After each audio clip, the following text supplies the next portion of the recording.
नमस्ते। मैं हूं अमित मैं स्वागत करता हूं आप सभी लोगों का इसरो एकेडमी के ऑफिशियल यूट्यूब चैनल पर। तो दोस्तों, जिस लेक्चर का आप सब लोग को बहुत बेसब्री से इंतजार था वो लेक्चर लेकर मैं आ चुका हूं। तो आज हम लोग डिस्कस करने वाले हैं फॉरेन ट्रेड पार्ट 4 के बारे में। तो सबसे पहले शुरू करने से पहले एक बात जरूर मैं बोलूंगा कि जिन लोगों ने भी अभी तक फॉरेन ट्रेड का पार्ट 1, पार्ट 2 एंड पार्ट 3 नहीं देखा है तो प्लीज आप जाकर उसे देखिए। उसका लिंक भी डिस्क्रिप्शन बॉक्स में दे रखा है हम लोगों ने। उसे देख लेने से आपको ये जो पार्ट 4 है ये बहुत आसानी से समझ में आएगा।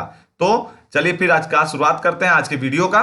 देखते हैं आज के वीडियो में हम लोग को डिस्कस क्या क्या करना है। सबसे पहले देखिए, जो लास्ट क्लास में यानी लास्ट वीडियो मैंने आपसे डिस्कस किया था उसमें मैंने सबसे पहले बैलेंस ऑफ पेमेंट आपको समझाया था उस सब के बारे में। तो बैलेंस ऑफ पेमेंट में मैंने कंपोनेंट में दो चीजें बताई थी, एक करेंट अकाउंट, दूसरा कैपिटल अकाउंट। मैंने करेंट अकाउंट के बारे में सब कुछ आपको डिस्कस कर दिया था, सो इसके बारे में हमें आज डिस्कस नहीं करना है। ठीक है, हम लोग आज डिस्कस करने वाले हैं कैपिटल अकाउंट के बारे में। एक बात और, लास्ट यानी कि अगर हम बात करें कि लास्ट के यानी सेकेंड वीडियो में मैंने आपसे क्या डिस्कस किया था, कैपिटल अकाउंट का एक चार्ट मैंने आपको नोट कराया था। तो उस चार्ट में आपको मैंने 3 अलग अलग पॉइंट्स नोट कराए थे, जिसमें 2 पॉइंट्स के बारे में आज हम लोग डिस्कस करने वाले हैं, एक इन्वेस्टमेंट, दूसरा लोन। ठीक है, अगर हम लास्ट वीडियो की बात करें पार्ट 3 की, तो पार्ट 3 में मैंने बात किया था आप लोगों से CAD यानी चालू खाते का घाटा क्या होता है, ये इस पर मैंने आपसे डिस्कशन किया था। मैंने आपसे कहा था कि जब किसी भी देश का इंपोर्ट वैल्यू ज्यादा होगा किससे, एक्सपोर्ट वैल्यू से, तो उस देश की सरकार को क्या होता है, करेंट अकाउंट डेफिसिट यानी उसका चालू खाते घाटा उसे होता है। अब ये चालू खाते घाटा मतलब CAD, तो CAD में हुआ क्या, जब इंपोर्ट वैल्यू ज्यादा एक्सपोर्ट वैल्यू कम। भाई इंपोर्ट कब ज्यादा करते हैं हम, हमारे चूंकि देश की पॉपुलेशन क्या है, ज्यादा। अब पॉपुलेशन ज्यादा होने की वजह से, ठीक है, हमें देखना पड़ता है अपने देश में बहुत हैवी लेवल पर इंक्रीज होता है हमारे देश का डिमांड। तो हमारे देश में डिमांड भी फिर ज्यादा होती है किसी भी वस्तु की, और डिमांड ज्यादा है तो भाई हमारे देश में फिर प्रोडक्शन भी ज्यादा होना चाहिए। लेकिन वस्तु का जो प्रोडक्शन है वो क्या है, कम। अब देखिए, जब पॉपुलेशन ज्यादा तो डिमांड ज्यादा, डिमांड ज्यादा तो हमारे पास वस्तु का प्रोडक्शन भी ज्यादा होना चाहिए, लेकिन वो कम है। इस वजह से फिर हमें अपने देश में इंपोर्ट करना पड़ता है। अच्छा, हम एक्सपोर्ट कम क्यों करते हैं, क्योंकि हमारे पास जो वस्तुएं उत्पादित होती हैं उनकी मात्रा उतनी ज्यादा नहीं है जितना हमारी डिमांड है। अब डिमांड अगर है तो उसको कंज्यूम करने में हम खर्च कर देते हैं, बचे उसके बाद तब तो हम अधिक से अधिक एक्सपोर्ट करें, तो वो भी एक प्रॉब्लम है। यानी कि सबसे बड़ा जो मेजर प्रॉब्लम है वो हमारे लिए क्या है, हमारी पॉपुलेशन। अब देखिए, जब वस्तु का प्रोडक्शन कम होगा तो फिर ऐसे केस में हमें इंपोर्ट पर डिपेंडेंट होना पड़ेगा। अब हम इंपोर्ट ज्यादा करेंगे, अगर हम इंपोर्ट ज्यादा करेंगे अपने देश में, तो ऐसे केस में हमारे देश की सरकार का CAD यानी करेंट अकाउंट डेफिसिट इंक्रीज होगा। ठीक है, अब एक बात और यहां पर ध्यान रखने वाली है, करेंट अकाउंट डेफिसिट अगर इंक्रीज होता है तो इसको कैसे हम मैनेज कर सकते हैं। अब कैसे मैनेज करोगे भाई, इंपोर्ट घटा दो, जो चीजें दिक्कत कर रही हैं उल्टा कर दो, इंपोर्ट हमारा कम हो जाए और एक्सपोर्ट हमारा ज्यादा हो जाए। अब एक्सपोर्ट ज्यादा और इंपोर्ट कम कब होगा, जब आपके देश में प्रोडक्शन होने लगेगा। भाई देखो, ऑब्वियस सी बात है कि आप अपने देश का पॉपुलेशन एकाएक तो नहीं घटा पाओगे, ये तो पॉसिबल नहीं है। तो पॉपुलेशन तो है आपके देश में, डिमांड भी हमेशा बनी रहेगी, वो भी आप नहीं घटा सकते। सही तरीका क्या है कि आप अपने देश में वस्तुओं का जो प्रोडक्शन है वो बढ़ा लें, और प्रोडक्शन अगर आप बढ़ाते हैं तो फिर सबसे पहली जो बेसिक डिमांड आती है आपके देश में वो क्या है कि आपके देश में फिर कंपनियों का इस्टेब्लिशमेंट शुरू हो जाना चाहिए। आपके देश में कंपनीज की मात्रा जितना ज्यादा बढ़ेगी उतना ही ज्यादा आपके देश में कहीं ना कहीं प्रोडक्शन भी इंक्रीज होगा। अब कंपनी का इस्टेब्लिशमेंट कैसे बढ़ेगा, तो कंपनीज का इस्टेब्लिशमेंट बढ़ेगा कैसे, समझिएगा इसको। कंपनी को बनाने के लिए जरूरत किसकी पड़ती है, पैसे की, अमाउंट की, पूंजी की, धन की, है ना। इन्वेस्टमेंट कैसे आएगा, आपके देश के जो लोग हैं, जो आपके देश के लोग हैं उनके पास अगर धन होता तो हमारे देश में कंपनियों की संख्या ज्यादा होती, लेकिन ऐसा नहीं है। इसका मतलब कि हमारे देश में कैपिटल की कमी है ना। कैपिटल यानी कि हमारे देश में इन्वेस्टमेंट की कमी है, इन्वेस्टमेंट कम है, या फिर इसको प्लस करके मैं लिख रहा हूं और क्या कह सकते हैं, रिस्क लेने वालों की संख्या कम है हमारे देश में, और इस वजह से नई नई कंपनीज आपको अपने देश में देखने को नहीं मिलता है। अब जब ये मामला आ जाता है तो भाई अब कहीं ना कहीं तो एक चीज समझना पड़ेगा कि हमको फिर देश के बाहर के लोगों को इन्वेस्टमेंट के लिए इनवाइट करना पड़ेगा।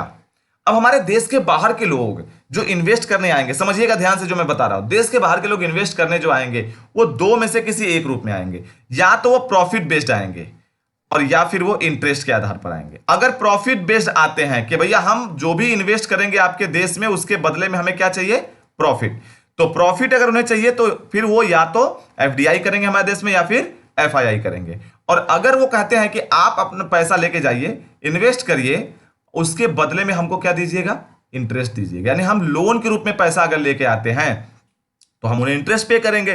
तो इसका मतलब हम दो तरीकों से पैसा लेके आएंगे, सुवरेन लोन के माध्यम से और ईसीबी के माध्यम से। और आज का हमारा डिस्कशन इन्हीं चार अलग अलग पॉइंट्स पर होने वाला है। ठीक है, तो देखिए सबसे पहले हम बात करें अगर कि मान लीजिए हमारे देश में इन्वेस्टमेंट के वजह से या इन्वेस्टमेंट में हम पैसा लेकर आते हैं, किस वजह से, किस उद्देश्यों से, प्रॉफिट के उद्देश्य से। हम देश के बाहर से इन्वेस्टमेंट लेके आते हैं किस उद्देश्यों से, प्रॉफिट के। या तो इसका मतलब साफ साफ हो जाता है कि हम अपने देश से पैसा लेके आ रहे हैं या तो एफडीआई के रूप में या एफआईआई के रूप में। अब मैं सबसे पहले आपसे बात करूंगा एफडीआई के बारे में, उसके बाद एफआईआई के बारे में। तो चलिए पहले बात करता हूं एफडीआई पर। देखिए एफडीआई के बारे में अगर बात करूं आपसे, तो एक हमारे देश में कमेटी बनी थी जिसका नाम क्या था, अरविंद मायाराम कमेटी। और अरविंद मायाराम कमेटी ने बताया था कि एफडीआई इन्वेस्टमेंट कोई भी देश में आता है तो वो कब एफडीआई कहलाएगा, वो इन्वेस्टमेंट कब हमारे देश में एफडीआई कहलाएगा। देखिएगा, अब देखिए उनका कहना था कि कोई भी विदेशी हमारे देश में लॉन्ग टर्म का इन्वेस्ट करे प्लस लार्ज अमाउंट इन्वेस्ट करे, यानी कि इन्वेस्टमेंट लंबे समय का हो और हैवी हो। यहां पर आपको कंफ्यूजन हो इसलिए मैं थोड़ा से पिछले वाले एक स्लाइड पे वापस चल रहा हूं, समझिएगा ध्यान से। देखिए मैंने आपसे कहा क्या था, मैंने आपसे कहा एफडीआई, और एफडीआई में का फुल फॉर्म क्या है, फॉरेन डायरेक्ट इन्वेस्टमेंट। अब देखिए फॉरेन डायरेक्ट इन्वेस्टमेंट, यहां पर क्या है, फॉरेन का इन्वेस्टमेंट आ रहा है हमारे देश में डायरेक्टली, है ना।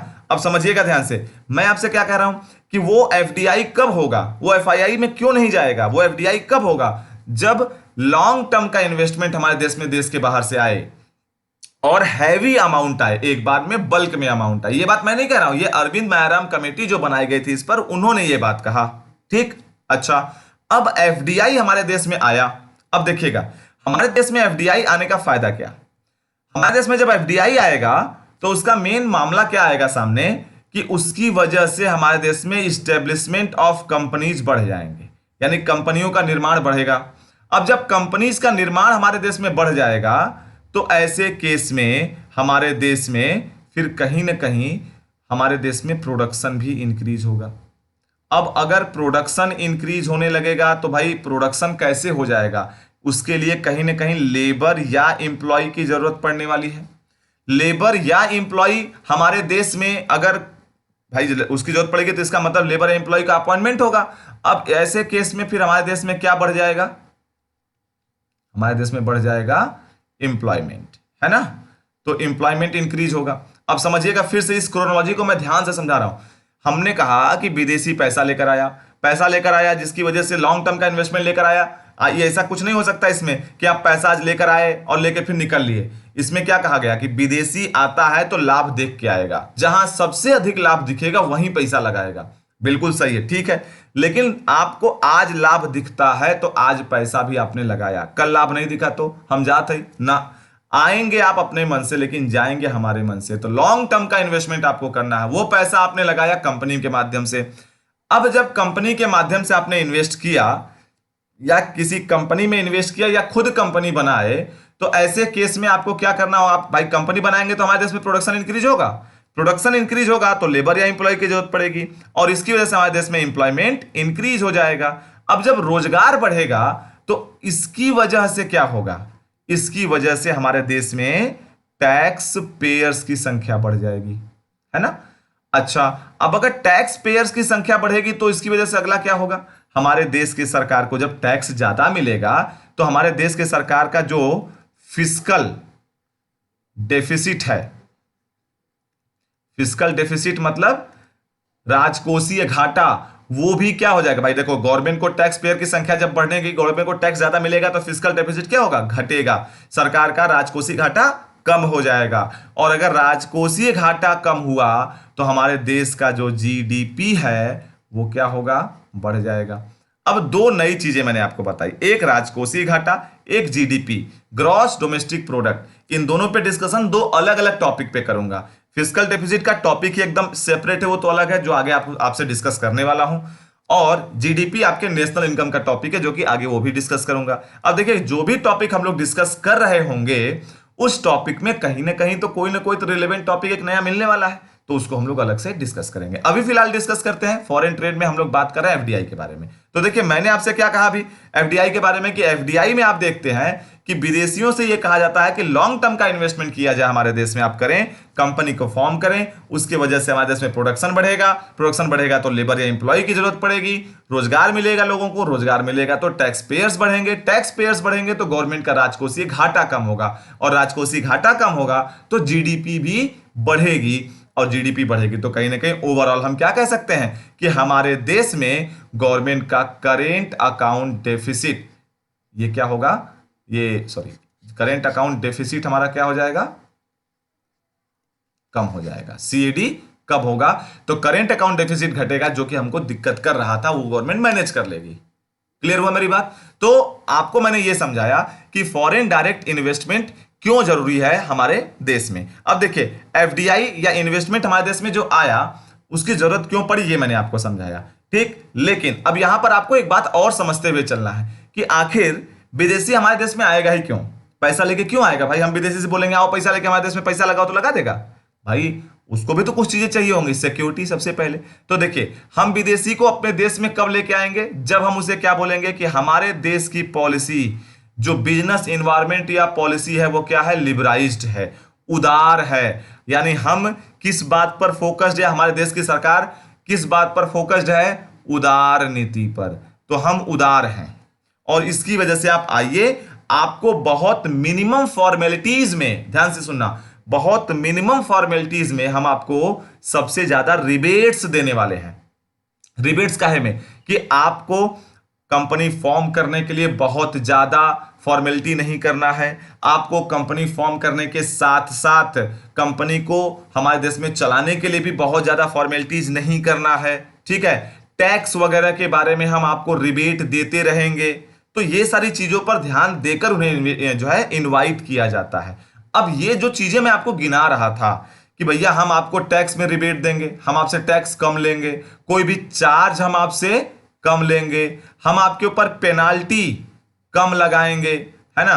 तो ये सारी चीजें हम आपसे अगर कम ले रहे हैं तो इसका मतलब हमारी पॉलिसी, बिजनेस इन्वायरमेंट हमारे देश का क्या हो गया, उदार हो गया, हम लिबराइज्ड पॉलिसी कैरी कर रहे हैं। और इन्हीं सब चीजों को अगर एरिया वाइज डिवाइड कर दिया जाए तो उस एरिया को क्या कहते हैं, स्पेशल इकोनॉमिक जोन, ठीक है। अगर किसी एरिया में इसे बना दिया जाए कि भैया इस पर्टिकुलर एरिया में आकर अगर कोई विदेशी इन्वेस्ट करके अपना कंपनी चलाता है तो इन इन चीजों पर हम उसे रिबेट देने वाले हैं, जो मैंने आपको यहां लिखा, इन सब चीजों पर हम रिबेट देने वाले हैं। तो उस एरिया को क्या कहा जाता है, स्पेशल इकोनॉमिक जोन। अब देखिए, ये स्पेशल इकोनॉमिक जोन सरकार कहां डिक्लेयर करेगी, तो सरकार के ऊपर निर्भर करता है। इसके लिए एक स्पेशल इकोनॉमिक जोन यानी सेज एक्ट भी पास हो चुका हमारे देश में सन 2005 में, और उसमें क्या क्या वो आपको बहुत डीपली पढ़ना नहीं है, इसका फुल फॉर्म जरूर समझिएगा। उस एरिया को क्या कहते हैं वो भी मैंने आपको समझा दिया। भारत का सबसे पहला अगर स्पेशल इकोनॉमिक जोन पूछे कि किसे बनाया गया था, तो गुजरात का एक जगह है जिसका नाम है कांडला भारत का सबसे पहला स्पेशल इकोनॉमिक जोन बनाया गया था सरकार की तरफ से, जो कि गुजरात में है, ठीक है। तो देखिए, मैंने आपको क्या कहा कि विदेशी आएगा कब, जब हम उसे लिबराइज्ड पॉलिसी के साथ बुलाएंगे कि भैया आओ, हम आपको बहुत सारे जगहों पर हेल्प करने वाले हैं, टैक्स पॉलिसी में चार्जेस कम लेंगे, पेनाल्टीज कम लगाएंगे, फॉर्मेलिटीज कम होंगे, कंपनी को चलाने के लिए आपको दिक्कतें परेशानियां कम होंगी, बहुत सारी चीजें हम आपको उपलब्ध कराएंगे। तो ये सारी चीजों को ध्यान में रखकर उन्हें बुलाया जाता है, तब जाकर हम किसी विदेशी को लेके आ पाते हैं इन्वेस्टमेंट के पर्पज से। बात मेरी क्लियर हुई? अब यहां पर एक चीज और आपको समझा रहा हूं, आते हैं फिर से पुराने वाले स्लाइड पर। तो देखिए, एफडीआई में मैंने आपको समझाया कि एफडीआई लॉन्ग टर्म का होता है, पहला पॉइंट, और दूसरा मैंने आपको समझाया कि लार्ज अमाउंट का होता है, ठीक है। अब आते हैं एफआईआई पर। एफआईआई में इन्वेस्टमेंट का क्या मतलब है, देखिए यहां भी फॉरेन है, यहां भी फॉरेन था, यहां भी इन्वेस्टमेंट है, यहां भी इन्वेस्टमेंट था, लेकिन यहां पे डायरेक्ट है, यहां पर इंस्टीट्यूशनल यानी संस्थागत है। अब अंतर क्या है दोनों का? तो यहां पर यह कहा गया कि देखो हर विदेशी लंबे समय के लिए इन्वेस्ट नहीं करेगा आपके देश में, है ना। तो अगर आपके देश में कोई विदेशी आता है कंपनी के रूप में, नहीं चाहता है, अगर कंपनी के रूप में काम करना नहीं चाहता है, तो जो हमारे देश में रनिंग ऑर्गेनाइजेशंस हैं ऑलरेडी, उन कंपनीज में भी इन्वेस्ट डायरेक्टली वो कर सकता है। यानी कि एफआईआई के अंतर्गत क्या होता है, यहां पर विदेशियों को हमारे देश में काम करने वाले किसी भी कंपनी के शेयर्स या डिबेंचर्स में इन्वेस्ट करने का मौका दिया जाता है।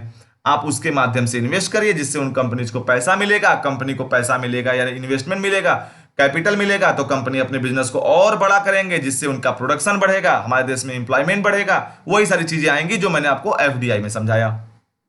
क्लियर हुआ मेरी बात? अब आपने अंतर एक समझ लिया कि जो एफडीआई है वो लॉन्ग टर्म का होगा, लार्ज अमाउंट का होगा।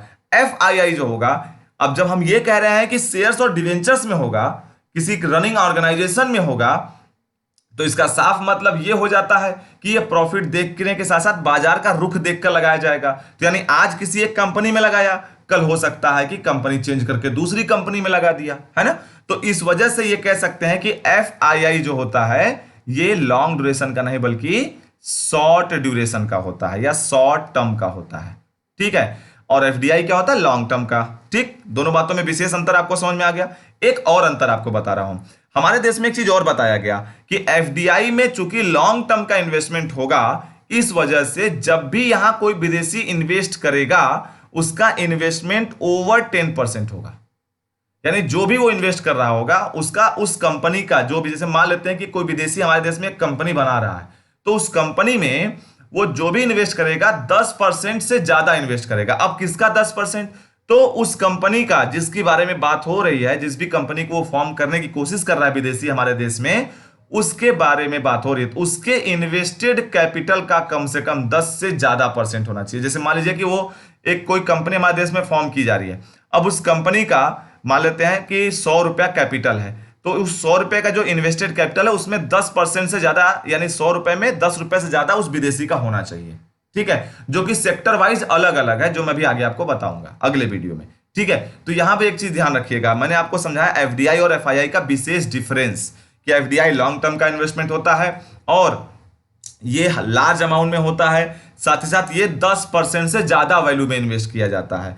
एफआईआई जो होता है वो शॉर्ट टर्म का इन्वेस्टमेंट होता है, ये शेयर्स और डिवेंचर्स में इन्वेस्ट किया जाता है। यानी कि एफआईआई जो होता है वो विदेशी दर तो किया जाएगा, लेकिन हमारे देश के शेयर मार्केट में किया जाएगा, किसी कंपनी के शेयर और डिवेंचर को खरीद कर किया जाएगा, ठीक है। अच्छा, अब एक चीज और आपको बता देते हैं कि एफआईआई जो होगा ये हमेशा और हमेशा 10% से कम होगा, यानी कि आप इसको क्या कह सकते हैं, अप टू 10%।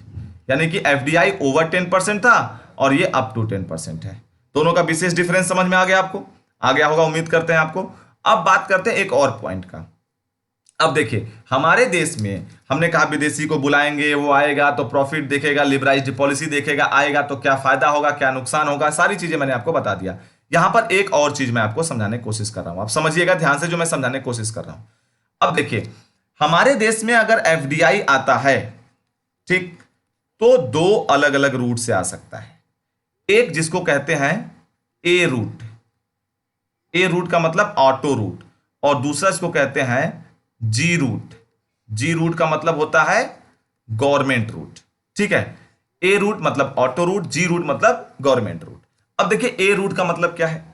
ए रूट का मतलब होता है कि जब हमारे देश में कोई विदेशी पैसा लगाए, लेकिन वो कितना लगाएगा ये बात गवर्नमेंट की तरफ से डिसाइड कर दिया गया है परसेंटेज में। जैसे मान लेते हैं कि कहीं पर गवर्नमेंट ने कहा है कि आप 70% तक पैसा लगा सकते हैं, एग्जांपल ले रहा हूं मैं, ठीक है। तो 70% तक बिना रोक टोक के वो विदेशी हमारे देश में पैसा लगा सकता है। 10% से कम तो एफडीआई हो ही नहीं सकता, मैंने भी थोड़ी देर पहले आपको समझाया। यानी कि 10% से ज्यादा 70% तक वो पैसा लगा सकता है, ठीक, एग्जाम्पल के तौर पर। अगर वो उसी क्षेत्र में, उसी सेक्टर में 70% से ज्यादा ही पैसा लगाना चाहता है, ऐसे केस में उसे गवर्नमेंट से परमिशन लेना पड़ेगा। या यूं कह लीजिए कि जिन क्षेत्रों में हमारे देश में एफडीआई अलाउड नहीं है, यूं कह लीजिए कि जहां जितना परसेंट अलाउड है उससे ज्यादा लगाने वाला अगर कोई विदेशी आता है तो उसे गवर्नमेंट से परमिशन लेना होता है। तो जहां पर भी हमारे देश में जिस भी सेक्टर में कोई विदेशी गवर्नमेंट से परमिशन लेकर अगर इन्वेस्ट करती है तो वो एफडीआई का गवर्नमेंट रूट कहलाता है। और जो गवर्नमेंट ने पहले से परसेंटेज डिस्क्राइब कर रखे हैं उस परसेंटेज के अकॉर्डिंग अगर वो इन्वेस्ट करता है तो वो ए रूट कहलाता है, यानी ऑटोमेटिक रूट या ऑटो रूट कहलाता है हमारे देश में। ठीक है, आप जानते हैं हमारे देश में फिलहाल के लिए सबसे अधिक इन्वेस्टमेंट दो देशों से आता है, एक सिंगापुर से आता है, ठीक है, और दूसरा कैसे आता है, मॉरिशस से आता है। तो सिंगापुर और मॉरिशस इन दो देशों से हमारे देश में सबसे अधिक इन्वेस्टमेंट आता है देश के बाहर से, एफडीआई सबसे अधिक आता है, ध्यान रखिएगा। लेकिन मैंने आपको समझाया है ए रूट और जी रूट, उम्मीद करते हैं कि आपको समझ में आया होगा ए रूट और जी रूट क्या होता है। एक चीज और मैं आपको बता दूं, अगर आपके दिमाग में सवाल बनता है कि एफडीआई और एफआईआई सर है तो सही बात, ठीक है, देश के बाहर से हम लेकर इसलिए आए क्योंकि हमको हमारे देश में प्रोडक्शन बढ़ाना है। जैसे सरकार ने भी कुछ दिनों पहले आप लोगों ने देखा होगा मेक इन इंडिया प्रोजेक्ट सरकार ने लॉन्च किया था, जिसमें आप लोगों ने देखा होगा इसमें बहुत सारी कंपनियां आई थी। तो मेक इन इंडिया प्रोजेक्ट जो गवर्नमेंट ने शुरू किया था वो इसी उद्देश्य से किया था कि हम विदेश से इंपोर्ट नहीं करेंगे बल्कि विदेशी कंपनियों को कहेंगे हमारे देश में आइए, आकर अपना प्लांट लगाइए, लगाकर यहीं उत्पादन करिए। उसका फायदा क्या होगा, उसका फायदा यह होगा कि हमारे देश के लोगों को रोजगार मिलेगा, पहला। दूसरा, हमें इंपोर्ट नहीं करना होगा। इंपोर्ट नहीं करना होगा तो हमारा जो CAD यानी करेंट अकाउंट डेफिसिट है वो जो डाउन जा रहा था वो मैनेज हो जाएगा, है ना। तो ये सारी चीजें हमारे लिए कहीं ना कहीं बेनिफिशियल हो जाएंगी। यही सोचकर सरकार ने make in India project launch किया, ठीक है, जो काफी हद तक सफल भी रहा कहीं ना कहीं हमारे देश में। अब बात करते हैं कि ये सारी चीजों को मैनेज या कह सकते हैं रेगुलेट कौन करता है। तो पहले एक संस्था हमारे देश में काम करती थी जिसका नाम क्या था, इसका नाम था FIPB, foreign investment promotion board. तो फॉरेन इन्वेस्टमेंट प्रमोशन बोर्ड हमारे देश में पहले काम करती थी और वो इसको मैनेज करती थी।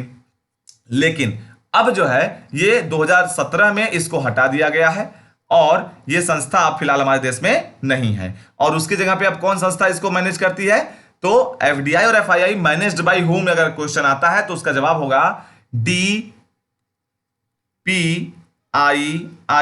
DPII का फुल फॉर्म क्या है, department for promotion of industry and industrial trade. अच्छा, DPIIT भी जोड़ दीजिएगा, DPIIT, ठीक है। तो इसका पूरा नाम क्या हो जाता है, department for promotion of industries and industrial trade. ये है जो हमारे देश में फिलहाल के लिए फॉरेन ट्रेड में एफडीआई और एफआईआई को मैनेज करता है हमारे भारत में। तो उम्मीद है आप लोग को एफडीआई और एफआईआई दोनों समझ में आया होगा।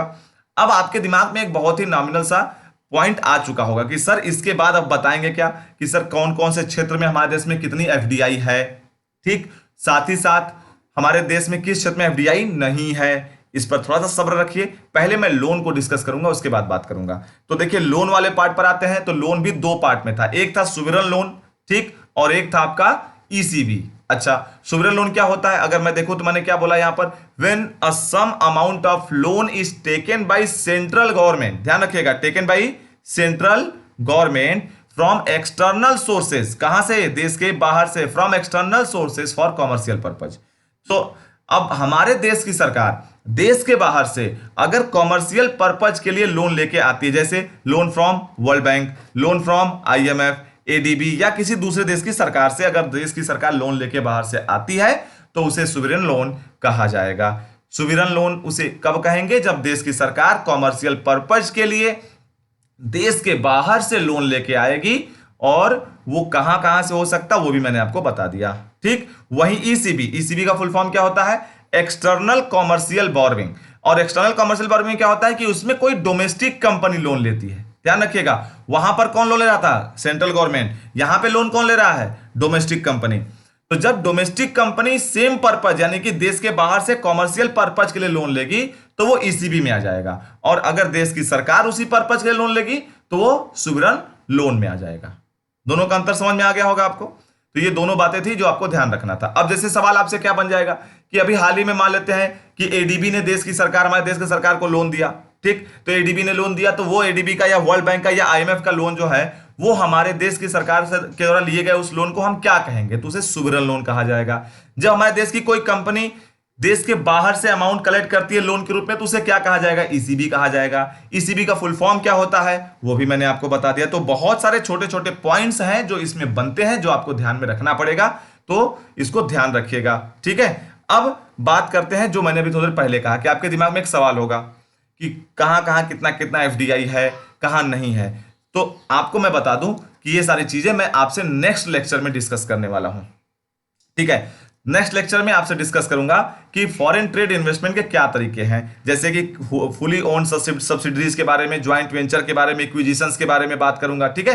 तो जो एफडीआई और एफआईआई मैंने आज आपको समझाया है, उस एफडीआई और एफआईआई को मैं थोड़ा डीपली आपसे डिस्कस करने वाला हूं। मैं चाह रहा था कि बहुत लंबा वीडियो ये ना बने, एक छोटा वीडियो बनाते हैं और इसी के ऊपर एक और वीडियो में बनाऊं, छोटा ही होगा लेकिन हाँ उस पर वो फुली डेडिकेटेड होगा उसी के लिए, तो आपको ज्यादा आसानी से समझ में आएगा। तो एक वीडियो इस पर और बनाऊंगा जिसमें वो सारी चीजें डिस्कस करूंगा, ये पूरा का पूरा मामला डिस्कस करूंगा। साथ ही साथ मैं आपसे डिस्कस करने वाला हूं एक और पॉइंट, और वो क्या होगा कि कहां कहां हमारे देश में कितना कितना परसेंट एफडीआई है और किस रूट से है, ऑटो रूट से है कि गवर्नमेंट रूट से है। साथ ही साथ हमारे देश में किस क्षेत्र में एफडीआई नहीं है। जो अगला लेक्चर है वो हमारे फॉरेन ट्रेड का लास्ट लेक्चर होगा। उसके बाद जो हमारा बैंकिंग कैपिटल वाला मामला बचा है कैपिटल अकाउंट में, जिसमें मैंने FCNR account, NRE account, NRO account, loro, nostro, vostro, ये सारा अकाउंट जो मैंने बता रखा है वो सब मैं डिस्कस करूंगा। इसी के तुरंत बाद एक बहुत इंपॉर्टेंट टॉपिक शुरू करने वाला हूं जिसका नाम है फॉरेक्स, या फॉरेक्स मार्केट भी कह सकते हैं। तो जब मैं फॉरेक्स मार्केट शुरू करूंगा, फॉरेन करेंसीज के बारे में पढ़ाऊंगा, उसमें ये सारी चीजें डिस्कस करूंगा, ठीक है। तो तब तक आप बने रहिए हमारे साथ। हाँ, वीडियो को आप देखें, आपको पसंद आए तो वीडियो को शेयर जरूर करिएगा। अगर चैनल को अभी तक सब्सक्राइब नहीं किया है तो प्लीज सब्सक्राइब करिएगा, वीडियो को लाइक करिएगा, कमेंट बॉक्स में कमेंट करके जरूर बताइएगा कि हमारा प्रयास कैसा था। अगर हमारे डिस्कशन ग्रुप, टेलीग्राम के डिस्कशन ग्रुप से आप नहीं जुड़ पाए हैं तो उससे जरूर जुड़िए, और डेली बेसिस पर हम लोग उसमें कुछ ना कुछ क्विज कराते हैं, तो उस क्विज को भी अटेम्प्ट करिए, जिससे आपका कहीं ना कहीं फायदा ही होने वाला है, ठीक है। तो उम्मीद करते हैं कि आपको ये वीडियो पसंद आया होगा। अगर हमसे कोई शिकायत हो तो उस डिस्कशन ग्रुप में या कमेंट बॉक्स में आप लिखकर बता सकते हैं, अपनी शिकायत जाहिर करिए। अगर अच्छा लगे तो दूसरों को बताएं, ठीक है। बहुत बहुत धन्यवाद, जय हिंद।